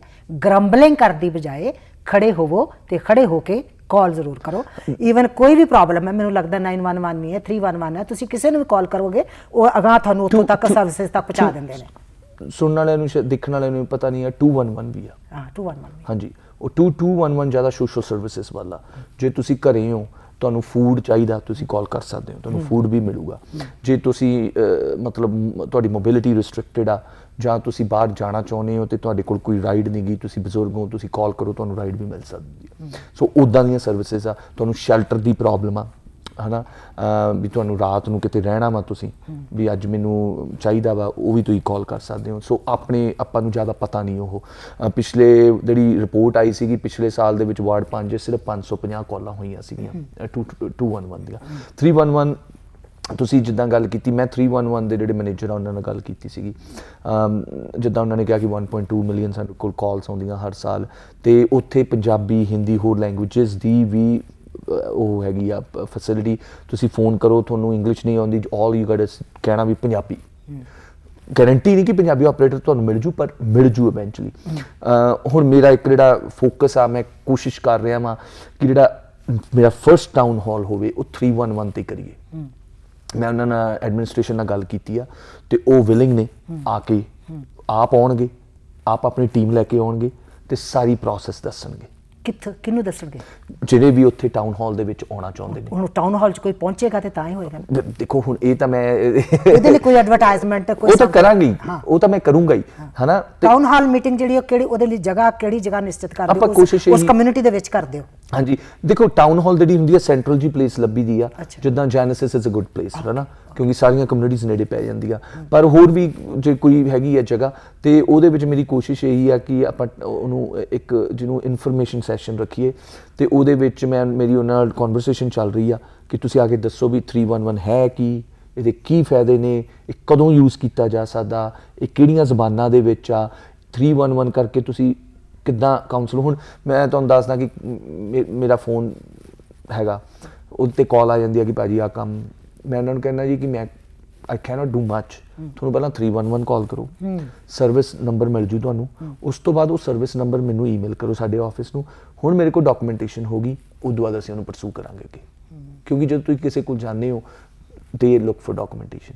ਤੇ 311 ਦੇ ਵਿੱਚ ਜਿਹੜਾ ਇਹ ਨਹੀਂਗਾ ਵੀ 311 ਕਰਦਾ ਤੇ ਉਹ ਭੁੱਲ ਗਏ, ਦੇ ਆਲਸੋ ਹੈਵ ਮੈਟ੍ਰਿਸਿਸ ਜਿਹੜੇ ਉਹਨਾਂ ਨੂੰ ਮੀਟ ਕਰਨੇ ਪੈਂਦੇ ਆ ਕਿ ਇੰਨੇ ਟਾਈਮ ਦੇ ਵਿੱਚ ਮੈਨੂੰ ਇਹ ਪਤਾ ਨਹੀਂਗਾ ਕਿ they have to answer a call within 5 minutes and 60 seconds. ਪਰ ਉਹ ਸਾਰਾ ਜਦੋਂ ਟਾਊਨ ਹਾਲ ਹੋਇਆ ਉਹਦੇ ਵਿੱਚ ਮੈਂ ਇਹੀ ਦੱਸਣਾ ਵਾ ਸਾਰਾ ਕੁਝ, ਤੇ ਕੋਸ਼ਿਸ਼ ਇਹੀ ਹੈਗੀ ਹੈ ਕਿ ਛੇਤੀ ਤੋਂ ਛੇਤੀ ਦੇਖਦੇ ਹਾਂ ਕੋਵਿਡ ਸਾਨੂੰ ਕਿੱਥੇ ਲੈ ਕੇ ਜਾਂਦਾ, ਕਿਉਂਕਿ ਮੈਂ ਚਾਹੁੰਦਾ ਵੀ ਭਰਵੀਂ ਮੀਟਿੰਗ ਹੋਵੇ। ਹਾਂਜੀ, ਭਰਵੀਂ ਮੀਟਿੰਗ ਹੋਵੇ ਕਿ ਜਿਹਦੇ ਵਿੱਚ ਵੱਧ ਤੋਂ ਵੱਧ ਲੋਕ ਜਿਹੜੇ ਆ ਸਾਡੇ ਪਹੁੰਚਣ। ਖਾਸ ਤੌਰ ਤੇ ਸੇਵਾ ਹੀ ਆਪਾਂ ਇਹ ਨਹੀਂ ਹੈ ਕਿ ਜਿਹੜੇ ਉਸ ਵੇਲੇ ਬੈਠੇ ਹੋਏ ਨੇ ਜਨਸੇ ਸੈਂਟਰ ਦੇ ਵਿੱਚ ਤਾਸ਼ ਖੇਡ ਰਹੇ ਨੇ ਐਂਡ ਉਹ ਮੇਰੇ ਵੱਡੇ ਵੀਰ, ਮੇਰੇ ਭਰਾ, ਮੇਰੀਆਂ ਭੈਣਾਂ ਉੱਥੇ ਪਹੁੰਚਣ ਤੇ ਉਹ ਹੀ ਇਹਨਾਂ ਗੱਲਾਂ ਨੂੰ ਸੁਣਨ। ਮੈਨੂੰ ਲੱਗਦਾ ਕਿ ਬਹੁਤ ਦੂਰ ਤੱਕ ਇਹ ਆਵਾਜ਼ ਜਾਣੀ ਚਾਹੀਦੀ ਹੈ। ਹਾਂਜੀ, ਨਹੀਂ ਆਪਾਂ ਇਹੀ ਜਿਹੜੀ ਐਜੂਕੇਸ਼ਨ ਇਜ਼ ਸਭ ਤੋਂ ਵੱਡੀ ਜਿਹੜਾ ਮੈਨੂੰ ਸ਼ਿਕਾਇਤ ਹੈ ਨਾ ਕਿ ਅਸੀਂ ਪ੍ਰੋਗਰਾਮ ਕਰਦੇ ਹਾਂ, ਬਹੁਤ ਪ੍ਰੋਗਰਾਮ ਕਰਦੇ ਹਾਂ, ਬਟ ਉਹਨੂੰ ਅਸੀਂ ਰੂਟਸ ਤੱਕ ਪਹੁੰਚਾਉਂਦੇ ਨਹੀਂ ਤੇ ਲੋਕੀ ਉਹਦੇ 'ਚ ਇਨਵੋਲਵ ਨਹੀਂ ਹੁੰਦੇ। ਦੇਖੋ ਅਸੀਂ ਵੈਸੇ ਵੀ ਸਿੱਲੇ ਹਾਂ ਥੋੜੇ ਜਿਹੇ ਆਪਣੀ ਕਮਿਊਨਿਟੀ ਵੱਲੋਂ। ਹਾਂਜੀ ਬਿਲਕੁਲ, ਨਹੀਂ ਇਹ ਤਾਂ ਮੇਰਾ ਫਰਜ਼ ਹੋਊਗਾ ਪ੍ਰੋਗਰਾਮ ਲਿਆਉਣੇ, ਮੇਰਾ ਫਰਜ਼ ਹੋਊਗਾ ਉਹਨੂੰ ਐਡਵਰਟਾਈਜ਼ਮੈਂਟ ਕਰਨਾ, ਬਾਹਰ ਕਮਿਊਨੀਕੇਟ ਕਰਨਾ। ਕੋਈ ਹੁਣ ਜੇ ਨਹੀਂ ਆਉਂਦਾ ਉਹਦੇ 'ਚ ਨਹੀਂ ਆਉਣਗੇ, ਲੋਕ ਆਉਂਦੇ ਨੇ ਜਦੋਂ ਆਵਾਜ਼ ਜਾਂਦੀ। ਅਸੀਂ ਪ੍ਰੋਗਰਾਮ ਕਰਦੀ ਰਹੀ ਹਾਂ, ਮੈਂ ਆਪਣੀ ਸਭਾ ਦੇ ਵੱਲੋਂ ਅਸੀਂ ਲੋਕ ਕੀ ਕਹਿਣਗੇ ਪ੍ਰੋਗਰਾਮ ਕਰਦੇ ਸਾਂ। ਲੋਕ ਕੀ ਕਹਿਣਗੇ ਪ੍ਰੋਗਰਾਮ ਜਿਹੜਾ ਸੀਗਾ ਸਾਡੀ ਕਮਿਊਨਿਟੀ ਦੇ ਉਹਨਾਂ ਕਹ ਲੋ ਕੋਈ ਸਟਿਗਮਾਸ ਨੇ ਉਹਨਾਂ ਨੂੰ ਤੋੜਨ ਦਾ ਸੀਗਾ ਉਹ ਪ੍ਰੋਗਰਾਮ।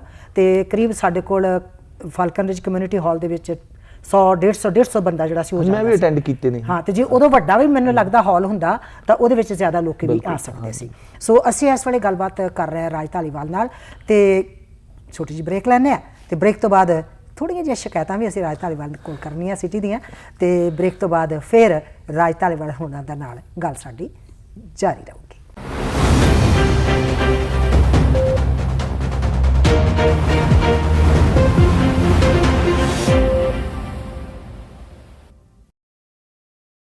ਪੰਜਾਬੀ ਨੈਸ਼ਨਲ ਟੀਵੀ ਦੇਖ ਰਹੇ ਦਰਸ਼ਕਾਂ ਦਾ ਇੱਕ ਵਾਰੀ ਫਿਰ ਮੇਰੇ ਵੱਲੋਂ ਜਾਣੀ ਗੁਰਚਰਨ ਥਿੰਦ ਵੱਲੋਂ ਪ੍ਰੋਗਰਾਮ ਗੱਲਬਾਤ ਦੇ ਵਿੱਚ ਸਵਾਗਤ ਹੈ।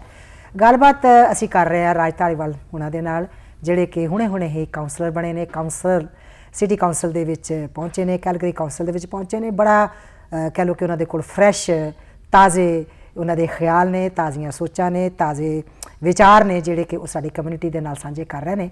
ਤੇ ਗੱਲ ਹੋ ਰਹੀ ਸੀ 311 ਦੀ, ਭਈ 311 ਜ਼ਰੂਰ ਕਾਲ ਕਰੋ।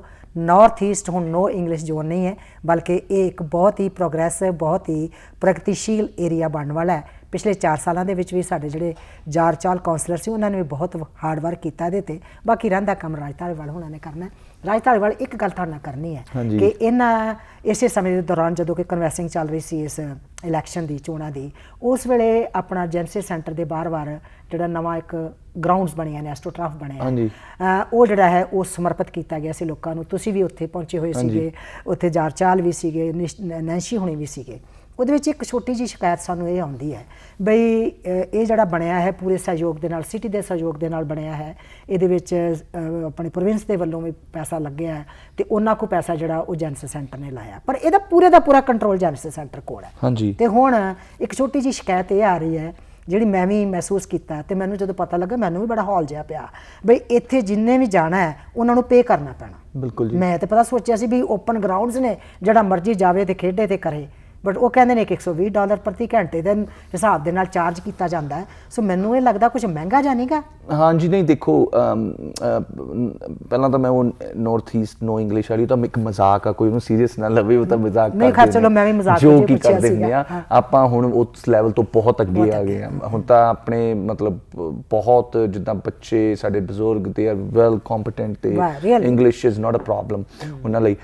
ਦੇਖੋ, ਇਹਦੇ ਬਾਰੇ ਮੈਂ ਇਹਨੂੰ ਨੋਟਿਸ 'ਚ ਲਿਆਂਦਾ ਵਾ, ਤੇ ਮੈਂ ਇਹਦੀਆਂ ਡੀਟੇਲਸ ਕੱਢਣ ਦੀ ਕੋਸ਼ਿਸ਼ ਕਰ ਰਿਹਾ ਕਿ ਫੀਸ ਤਾਂ ਦੇਖੋ ਲੱਗੂਗੀ, ਫੀਸ ਤਾਂ ਲੱਗੂਗੀ, ਕਿਉਂਕਿ ਫੈਸਿਲਿਟੀ ਬਣ ਗਈ ਆ।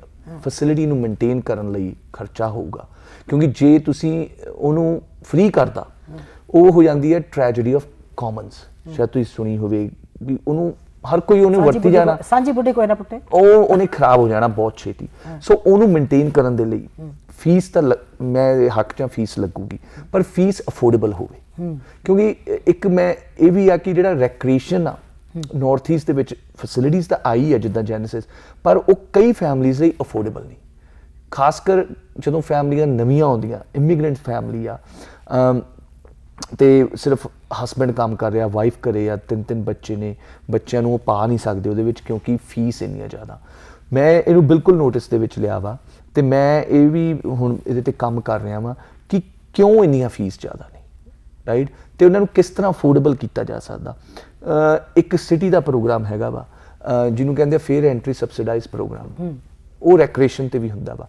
ਸ਼ਾਇਦ ਉਹਦੇ ਤੇ ਗੱਲ ਕਰੀਏ, ਉਹਦੇ ਨਾਲ ਕੋਈ ਇੱਦਾਂ ਦੀ ਬਣਾ ਦਿੱਤੀ ਜਾਵੇ ਜੈਨਸਿਸ ਦੇ ਨਾਲ ਕਿ ਉਹਦੀ ਐਡਵਾਂਟੇਜ ਜਿਹੜੇ ਨੇ ਸਾਡੇ ਫੈਮਲੀਆਂ ਲੈ ਸਕਣ।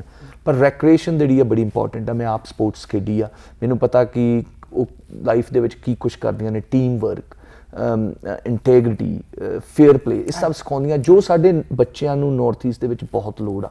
ਤੇ ਮੈਂ ਇਹਦੇ ਤੇ ਬਿਲਕੁਲ thank you for bringing it to my attention. ਬਿਲਕੁਲ। ਇੱਕ ਸਕਾਈ ਵਿਊ ਦੇ ਵਿੱਚ ਵੀ ਕਹਿੰਦੇ ਨੇ ਕੁਝ ਫੈਸਿਲਿਟੀਜ਼ ਇਸ ਤਰ੍ਹਾਂ ਦੀਆਂ ਬਣ ਰਹੀਆਂ ਨੇ, ਉਹ ਕਿਸ ਤਰ੍ਹਾਂ ਦੀਆਂ? ਮੈਂ ਚਾਹੁੰਦੀ ਹਾਂ ਕਿ ਸਾਡੇ ਸਰੋਤਿਆਂ ਦੇ ਨਾਲ, ਸਾਡੇ ਦਰਸ਼ਕਾਂ ਦੇ ਨਾਲ ਜ਼ਰੂਰ ਸਾਂਝ ਪਾਓ ਤਾਂ ਜੋ ਪਤਾ ਲੱਗੇ ਕਿ ਹੁਣ ਨਵਾਂ ਕੰਮ ਕੀ ਹੋਣ ਵਾਲਾ, ਜਿਹੜਾ ਤੁਹਾਡੀ ਦ੍ਰਿਸ਼ਟੀਗੋਚਰ ਹੈ। ਹਾਂਜੀ, ਨਹੀਂ, ਫਨੀ, ਵੈਰੀ ਫਨੀ। ਅੱਜ ਹੀ ਮੈਂ ਉਹਦੀ ਫਾਈਲ ਪੜ੍ਹ ਰਿਹਾ ਸੀਗਾ, ਕਿਉਂਕਿ ਮੈਂ ਉਹ ਵੀ ਆਪਣੇ ਜਿਹੜੇ ਪੁਰਾਣੇ ਕਾਉਂਸਲਰ ਸੀਗੇ ਉਹਨਾਂ ਨੇ ਪਿਛਲੀ ਕਾਉਂਸਲ ਤੋਂ ਅਪਰੂਵ ਕਰਾਈ ਸੀਗੀ। 57 ਮਿਲੀਅਨ ਟੋਟਲ ਆ ਉਹਦੇ ਵਿੱਚ 2 ਬਣਦੇ ਨੇ। ਇੱਕ ਤਾਂ ਬਣਦਾ ਵਾ ਰੀਜਨਲ ਜਿਹੜਾ ਫੀਲਡ ਹਾਊਸ ਆ ਸਕਾਈ ਵਿਊ ਦੇ ਵਿੱਚ, ਤੇ ਇੱਕ north East regional athletic park ਜਿਹੜਾ ਸੈਡਲ ਰਿਚ ਦੇ ਵਿੱਚ। ਜਿਹੜਾ ਫੀਲਡ ਹਾਊਸ ਆ ਉਹਦੀ ਟੋਟਲ ਕਾਸਟ 32 ਮਿਲੀਅਨ ਆ, ਤੇ ਐਥਲੈਟਿਕ ਪਾਰਕ ਦੀ 52।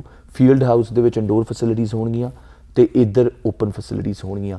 ਤੇ ਉਹਦੀ ਜਿਹੜੀ ਉਹ ਜਿੰਨਾ ਆਫਸਾਈਟ ਮਤਲਬ ਲੈਵੀਜ਼ ਤੋਂ ਫੰਡਿੰਗ ਹਜੇ ਉਹਦੀ ਜਿੱਥੋਂ ਅਪਰੂਵ ਹੋ ਚੁੱਕੀ ਆ, ਪਰ ਉਹਨੂੰ ਕਿਸ ਤਰ੍ਹਾਂ ਅੱਗੇ ਲਿਆਉਣਾ ਹੁਣ ਉਹ ਮੇਰੇ ਤੇ ਹੈਗਾ ਵਾ ਕਿ ਉਹਦੀ ਜਿਹੜੀ ਰਿਪੋਰਟ ਹੈਗੀ ਆ, ਇੱਕ ਪਲਾਨ, ਉਹ ਦਸੰਬਰ ਦੇ ਵਿੱਚ ਮੈਨੂੰ ਅਪਡੇਟ ਮਿਲਣੀ ਆ, ਸੋ ਮੈਂ ਉਹ ਦੱਸ ਸਕੂੰਗਾ। ਪਰ ਉਹਦੇ ਵਿੱਚ ਇੱਕ ਇੰਪੋਰਟੈਂਟ ਚੀਜ਼ ਮੈਂ ਇਹ ਬਹੁਤ ਕਰਨੀ ਆ ਕਿ ਉਹਦੇ ਵਿੱਚ ਜਿਹੜੇ ਲੋਕਾਂ ਨੇ ਉਹਨੂੰ ਯੂਜ਼ ਕਰਨਾ, ਉਹਨਾਂ ਦੀ ਇਨਪੁਟ ਜ਼ਰੂਰ ਹੋਵੇ ਡਿਜ਼ਾਈਨ ਦੇ ਵਿੱਚ, ਕਿ ਐਕਸੈਸਿਬਲ, ਅਫੋਰਡੇਬਲ, ਰਾਈਟ ਤੇ ਸੇਫ।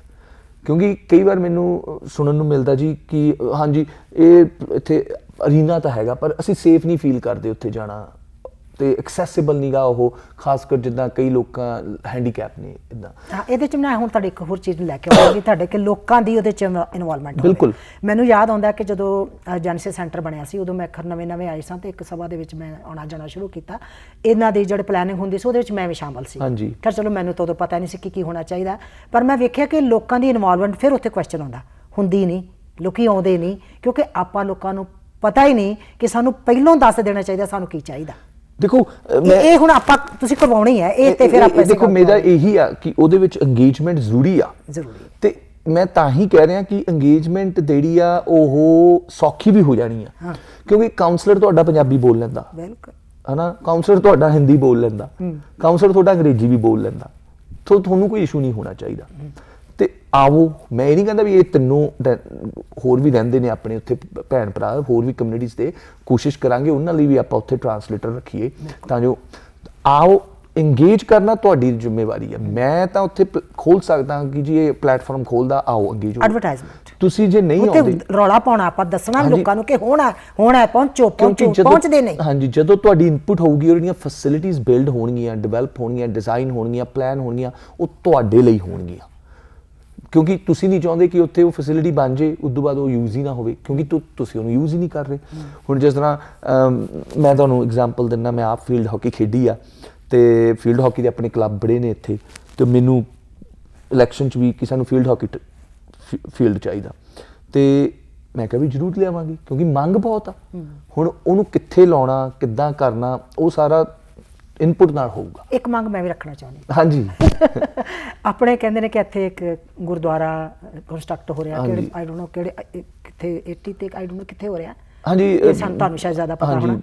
ਤੇ ਉੱਥੇ ਜਿਹੜਾ ਵੀ ਕੋਈ ਇਹੋ ਜਿਹੀ ਚੀਜ਼ ਬਣ ਰਹੀ ਹੈ ਕਿ ਜਿਵੇਂ ਸਾਡੇ ਜੈਨਸਿਸ ਸੈਂਟਰ ਹੈ, ਜੈਨਸਿਸ ਸੈਂਟਰ ਦੇ ਵਿੱਚ ਜੈਂਟਸ ਜਿਹੜੇ ਨੇ ਮੋਸਟਲੀ ਉੱਥੇ ਬੰਦੇ ਨੇ, ਆਪਣਾ ਮਨ ਪਰਚਾਵਾ ਕਰਦੇ ਨੇ ਕਿ ਜਿਹੜੀ ਹੁਣ ਨਵੀਂ ਕੋਈ ਵੀ ਰਿਕ੍ਰੀਏਸ਼ਨਲ ਵਾਲੀ ਜਗ੍ਹਾ ਬਣਨੀ ਹੈ ਤਾਂ ਉੱਥੇ ਇੱਕ ਔਰਤਾਂ ਵਾਸਤੇ ਵੀ ਕਮਰਾ ਜਿਹੜਾ ਉਹ ਜ਼ਰੂਰ ਰਾਖਵਾਂ ਬਣਾਇਆ ਜਾਵੇ, ਕਿ ਜਿੱਥੇ, ਕਿਉਂਕਿ ਮੈਂ ਵੇਖਿਆ ਕਿ ਸਾਡੀ ਹੁਣ ਜਿਵੇਂ ਆਰਗੇਨਾਈਜੇਸ਼ਨ ਹੈ, ਉਹਨਾਂ ਦੇ ਵੱਲੋਂ ਮੰਗ ਆਈ ਹੈ ਕਿ ਸਾਡੇ ਵਾਸਤੇ ਤਾਂ ਕਿਤੇ ਕੁਝ ਨਹੀਂ ਹੈਗਾ, ਜਿੱਥੇ ਅਸੀਂ ਜਾ ਕੇ ਕਹੀਏ ਕਿ ਸਾਡਾ ਹੈ, ਅਸੀਂ 4-5 ਜਾਣੀਆਂ, 5-7 10 20 ਜਾਣੀਆਂ ਵੀ ਉੱਥੇ ਬੈਠ ਕੇ ਗੱਪਸ਼ਪ ਮਾਰ ਲਈ, ਆਪਣੀ ਮਨ ਮਰਜ਼ੀ ਦਾ ਕੋਈ ਐਕਟੀਵਿਟੀ ਕਰ ਲਈਏ ਫ੍ਰੀ ਆਫ ਕਾਸਟ। ਹਾਂਜੀ, ਦੇਖੋ ਗੁਰਦੁਆਰਾ ਸਾਹਿਬ ਦੇ ਉੱਤੇ ਤਾਂ ਮੈਂ ਕੋਈ ਕਮੈਂਟ ਨਹੀਂ ਕਰ ਸਕਦਾ, ਕਿਉਂਕਿ ਮੇਰਾ ਉਹਨਾਂ ਨਾਲ ਕੋਈ ਜੁਰਿਸਡਿਕਸ਼ਨ ਨਹੀਂ, ਉਹ ਸੰਗਤ ਦੀ ਚੁਣੀ ਕਮੇਟੀ ਆ, ਉਹਨਾਂ ਨੇ ਉਹ ਸਭ ਕੁਝ ਪਲਾਨ ਕਰਨਾ।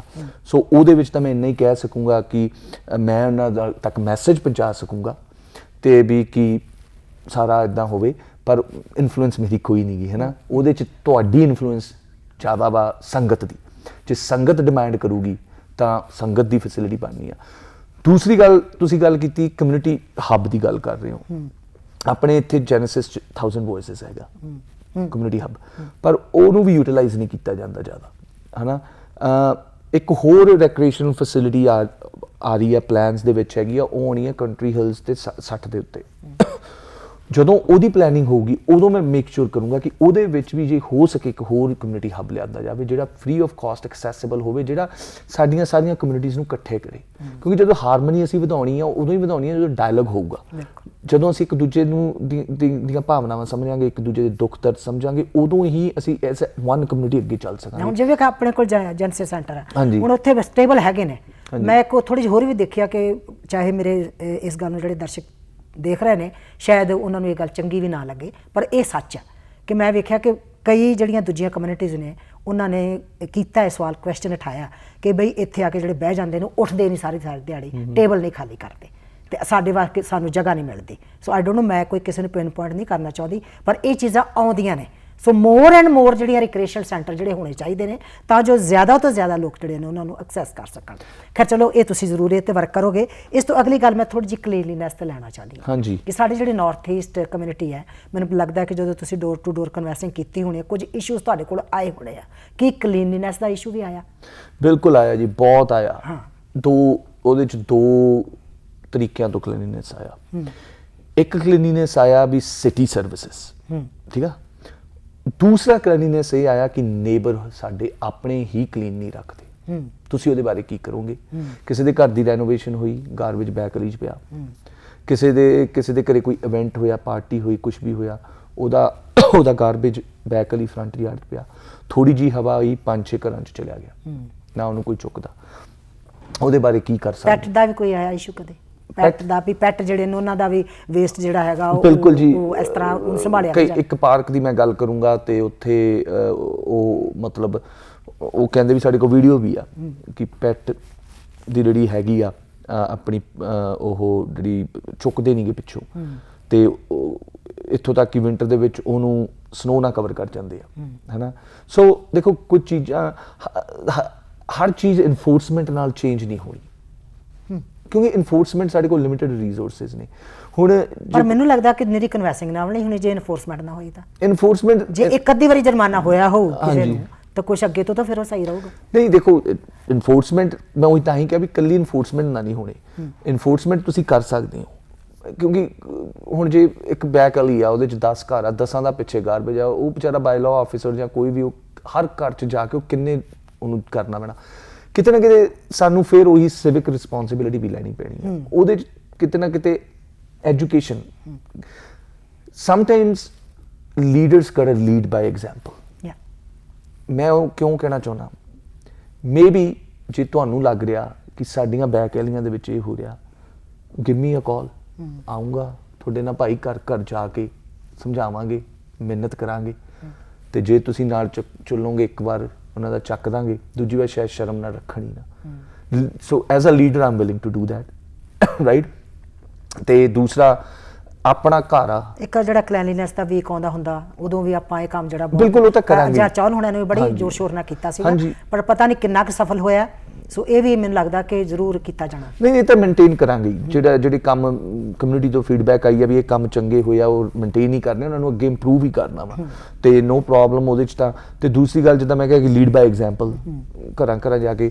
ਤੇ ਤੀਸਰੀ ਗੱਲ ਇਹ ਹੈਗੀ ਕਿ ਜਿਹੜੀਆਂ ਕਮਿਊਨਿਟੀ ਬੇਸਡ ਆਰਗੇਨਾਈਜੇਸ਼ਨਸ ਆ, ਉਹਨਾਂ ਨੂੰ ਵੀ ਇੰਗੇਜ ਕਰੀਏ, ਫੇਥ ਗਰੁੱਪਸ ਨੂੰ ਇੰਗੇਜ ਕਰੀਏ ਕਿ ਹਾਂ, ਜਿਵੇਂ ਹੁਣ ਸਾਡੇ ਗੁਰਦੁਆਰੇ ਨੇ, ਅਸੀਂ ਕਿਉਂ ਨਾ ਉੱਥੇ ਇਹੋ ਜਿਹਾ ਕੋਈ ਲੈਕਚਰ ਜਿਹੜਾ ਸਿਟੀ ਦੇ ਵੱਲੋਂ ਕਰਾਓ, ਲੈਕਚਰ ਕੋਈ ਮਤਲਬ ਫੇਥ ਗਰੁੱਪਸ ਨੂੰ ਇੰਗੇਜ ਕਰਕੇ ਉਹਨਾਂ ਤੋਂ ਵੀ ਵਲੰਟੀਅਰ ਕਰਾਇਆ, ਉਹਨਾਂ ਨਾਲ ਰਲ ਕੇ। At the end of the day ਇੱਕ ਕਮਿਊਨਿਟੀ ਸਾਡਾ ਘਰ ਆ, ਘਰ ਨੂੰ ਅਸੀਂ ਗੰਦਾ ਕਰਾਂਗੇ, ਅਸੀਂ ਆਪ ਹੀ ਮਾੜੇ ਲੱਗਦੇ ਹਾਂ, ਹਨਾ।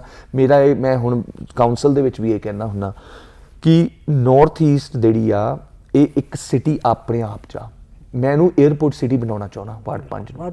ਬਹੁਤ ਅੱਛੀ ਗੱਲ ਕੀਤੀ। ਇੱਕ ਹੋਰ ਛੋਟੀ ਜਿਹੀ ਸ਼ਿਕਾਇਤ, ਹਾਂਜੀ, ਜਾਂ ਕਹਿ ਸਕਦੇ ਹਾਂ ਕਿ ਜਿਹੜੀ ਹੈਗੀ ਕੰਮ ਚੱਲ ਰਿਹਾ, ਇੱਕ ਸਾਡਾ ਕਹਿ ਲਓ ਕਿ ਨਾਰਥ ਈਸਟ ਦੇ ਵਿੱਚ ਜਿਹੜਾ ਸਾਡੀ ਜਿੱਥੇ ਰੇਲਵੇ ਸਟੇਸ਼ਨ ਹੈ, ਆਪਣੇ ਰੇਲ ਦਾ ਸਟੇਸ਼ਨ ਹੈ, ਉਹਦੇ ਨਾਲ ਫਾਇਰ ਸਟੇਸ਼ਨ ਹੁੰਦਾ ਸੀਗਾ, ਉਹ 3 ਘਰ ਨੇ, ਉੱਥੇ ਅਫੋਰਡੇਬਲ ਹਾਊਸਿਸ ਬਣ ਰਹੇ। ਹਾਂਜੀ, ਉਹਨਾਂ ਦਾ ਪਲਾਨ ਜਿਹੜਾ ਸਾਡੇ ਕੋਲ ਪਹੁੰਚ ਗਿਆ, ਸਾਨੂੰ ਪਤਾ, ਕਿਉਂਕਿ ਮੇਰੇ ਘਰ ਦੇ ਸਾਹਮਣੇ ਬਿਲਕੁਲ ਉਸੇ ਰੋਡ ਦੇ ਵਿੱਚ ਹੈਗਾ। ਜਦੋਂ ਅਸੀਂ ਘਰ ਖਰੀਦਿਆ, ਸਾਨੂੰ ਨਹੀਂ ਸੀ ਪਤਾ ਕਿ ਇੱਥੇ 10 ਮੰਜ਼ਲਾ ਉੱਚੇ, ਤੇ ਹੁਣ ਕਹਿੰਦੇ ਨੇ ਕਿ 7 ਮੰਜ਼ਲਾ ਉੱਚੇ ਅਫੋਰਡੇਬਲ ਹਾਊਸਿਸ ਬਣਨੇ ਆ। ਕੀ ਇਹ ਸਿਟੀ ਦੀ ਡਿਊਟੀ ਨਹੀਂ ਸੀ ਕਿ ਸਾਨੂੰ ਪਹਿਲਾਂ ਦੱਸਦਾ? ਅਸੀਂ ਇੱਥੇ ਘਰ ਲੈਣ ਲੱਗਿਆ, ਸਾਨੂੰ ਪਤਾ ਹੁੰਦਾ ਕਿ ਇਸ ਮੌਕੇ ਤੇ ਆ ਕੇ ਸਾਡੇ ਘਰ ਡੀਵੈਲੂਏਟ ਹੋਣੇ ਆ।